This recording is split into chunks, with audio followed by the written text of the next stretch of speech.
Hi guys, it's Sean from Gaslec for another Gaslec podcast. This one's been filmed. I've got this on video live from Gaslec Towers over here in the historic city of Rochester, as I'd like to describe Strood. So just over at our office there. If you'll, hopefully we can get this onto podcasts on the video podcast on Spotify. And we've got a YouTube channel as well, which we put all of our audio-only podcasts and now these video ones as well. So some of the podcasts will be a little bit pointy and showy with different bits and pieces of tools or plumbing items. So I'll try and be as descriptive as I can if you're only listening to, or leads a bit short for my headphones, if you're only listening to it on the audio versions on Apple or Amazon Podcasts, whatever it is. So without further ado, there's a couple of things that have come up. So I'm just going to share them with you, really. So today, we've talked about hot water cylinders for a medical centre that we look after. And so they've got, hot water cylinders come in two versions. They come in vented and unvented. So vented is when you've got the tanks in the loft. So the water fills up the tank. They store the water, and then there'd be a vent pipe over the top. Normally it looks like a bit of a hook that comes over the top. And that's the vent pipe to allow air to come in and any over pumping of water to come back inside. And then stores the water, comes down under gravity pressure. There'd be a maximum head, maybe 10 metres or so, between the tank and the cylinder, say, as a maximum pressure. And as we know, water is 0.1 bar per metre. So 10 metres is going to be 1 bar of pressure of water pushing down onto that cylinder. So that's the maximum rated it can be. So typically these are the older copper cylinders with a bit of a dome on the top. You sort of see them with that green or blue sort of foam stuff on the outside. And the early ones didn't have anything at all. They just had like a jacket around the outside with like a rock wall inside and a bit of like string just to hold it all together. That's proper early doors, that one. And then the newer type of cylinders that we tend to fit a lot of nowadays are unvented cylinders. So it's a cylinder, normally white, round, flat top to them, even though it might be curved on the inside because of the pressure, but they're sort of all pre-made. And all the insulations inside and all the little fittings that come out, they're all nice and shiny. And it's a nice looking sort of packaged item, really, that you have in your cupboard called an unvented. But what you don't have in the tanks in the loft, you have to have an expansion vessel. And as we know, hot water expands by 4% at boiling, so at 100 degrees. Sorry, put my teeth in. So if we know that, obviously we're going to have it less than that, so it will expand less, but we still need, when the hot water wants to grow, as we get it to maybe 60, 70 degrees, we've got to have somewhere for that to go. Now in the vented system, it'll just go into the tank, but the unvented, we've got to have a cylinder expansion vessel. So on both of those style of cylinders, we have two ways of heating the water. So we have a direct heated, which is like an immersion heater. So it all depends on the size of the tank. You may have one or two of these. 3 kilowatts, typically 2.7 to 3 kilowatts. Plugs into like a fuse spur. You have like a wire. You might see it as like a bit of a disky thing. Like a meat pudding sort of size thing, sticking out the top or sticking out the side. Has a cable that goes off and it plugs on, hopefully via some sort of timer, and then that can heat it directly. Or we have the indirect version, which is using a heat source like a gas boiler, like a heat pump. You can do them not really via electricity, because you tend to, like electric boilers, you just tend to go straight in from the immersion on that side. But if you've got oil, you can use oil to heat it as a fuel for the boiler. And it goes around a coil, and it just goes round and round and round and round. So it goes in typically at the top, hot, goes round and round and round and round, and comes out cold. Now, the big thing I've been trying to work out on for this job in this medical centre is that they want to go unvented, which is absolutely great. So we was looking at different sort of size cylinders we can physically fit in there. So we're looking around 290 to 300 litre cylinders. But there's one really big factor in it, it's called recovery rate. So on hot water cylinders, they're all not the same. So the coil has a surface area. So imagine like a 22 mil pipe. It's got a surface area, and if it only went in and done one sort of coil, one rotation, then back out again. The surface area would be very, very small to heat the water up, or the body of water. So that then will have, the coil will have a rating, and that would be very, very low. So it will take ages to heat the water up. And as soon as you start drawing it off, it'll then start cooling very, very quickly. And the recovery rate, the time for it to get to, say, 40 degrees back up to 60, or 30 degrees back to 60, will take ages. And obviously that's dependent upon the temperature of the water coming up. So if it's coming up from the street and you're in the middle of winter and it's 5 degrees, that's 5 degrees cold water coming in. And if you've got 60 degrees worth of hot water sitting there, which you really need for Legionella, just to make sure that that bacteria is killed off, now you start to chill the water. So we want a really fast recovery rate. So typically a domestic cylinder could be around 6 to 9 kilowatts. Now that's obviously factored in to your size of your boiler.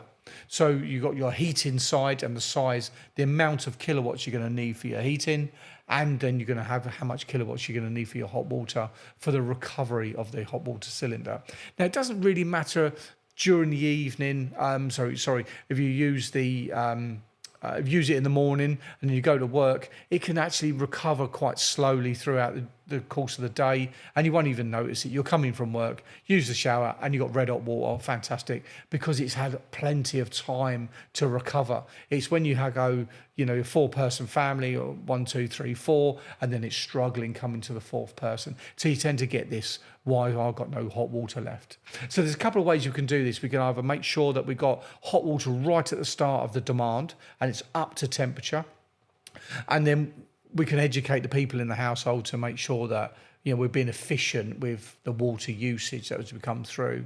And another way is to up the temperature a little bit. Now, obviously, we cannot be burning people, so we need to make sure that there's temperature limiting devices on hot water outlets. But in theory, if you think about just using some round numbers to play with, but if we had the hot water at 60 degrees and we were taking it off at 30 degrees, we'll be using half the cylinder.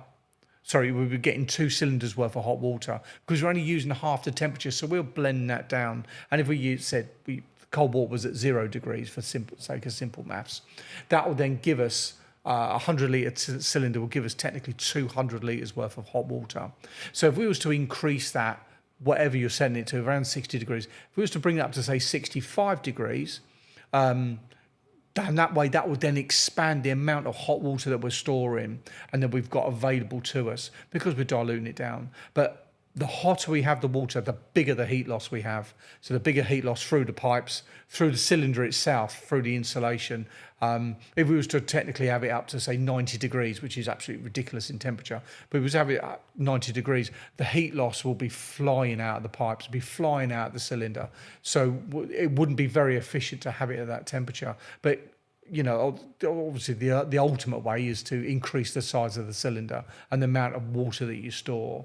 So that will be the long-term solution. But the short-term solution could be to up it, say, 60 to 65 degrees, but make sure that no one's going to get injured on that. So make sure there's temperature limiting devices on the hot water outlets. And if you haven't got those on there, if you make up some little warning signs off Google, just remember, like, hot water. And certainly if you're in some sort of commercial environment, you need to be really, really mindful of that. And that's what we do a lot of. They're called TMVs, thermostatic mixing valves. So basically all blending valves, as some people call them, and they just go in line.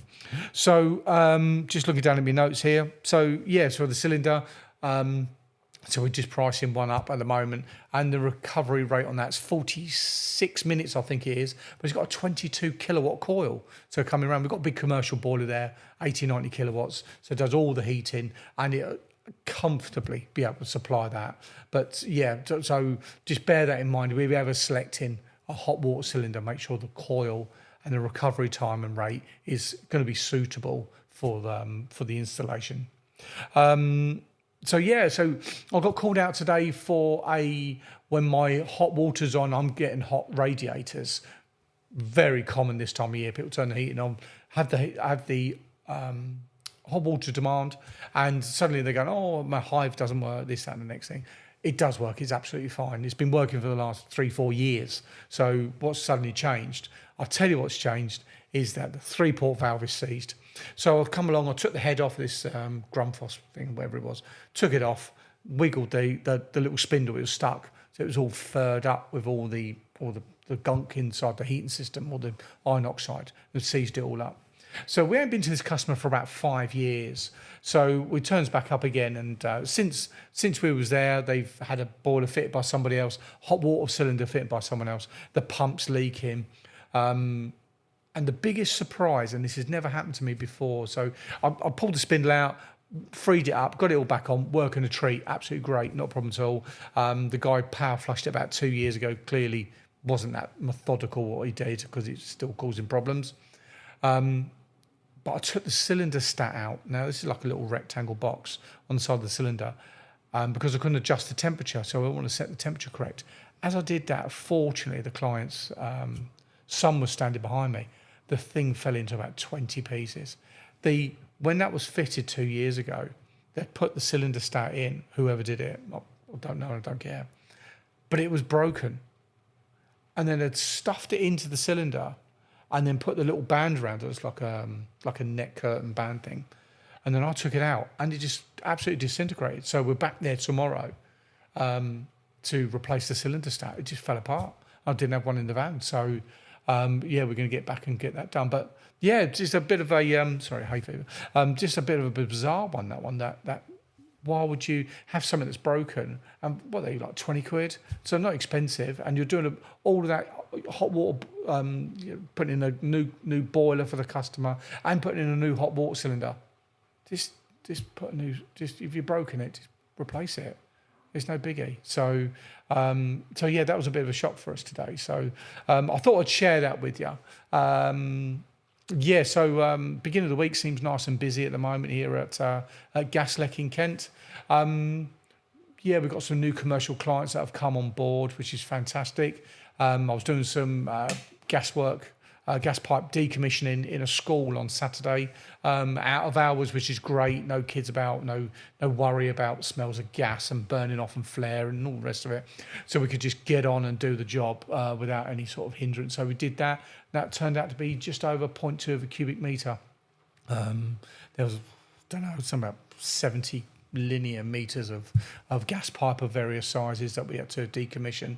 But I'll go through decommissioning on another podcast because I like to try and keep these a little bit short, so don't want to rattle too much. So hot water cylinders, vented, unvented, and then to heat them direct or indirect with an immersion heater being direct or with a coil off of some sort of boiler or some sort of heat source round the coil, and it comes back in. So there we go. Well, thank you very much indeed, guys. Have a fantastic week, and hopefully this video comes out and the sound's okay.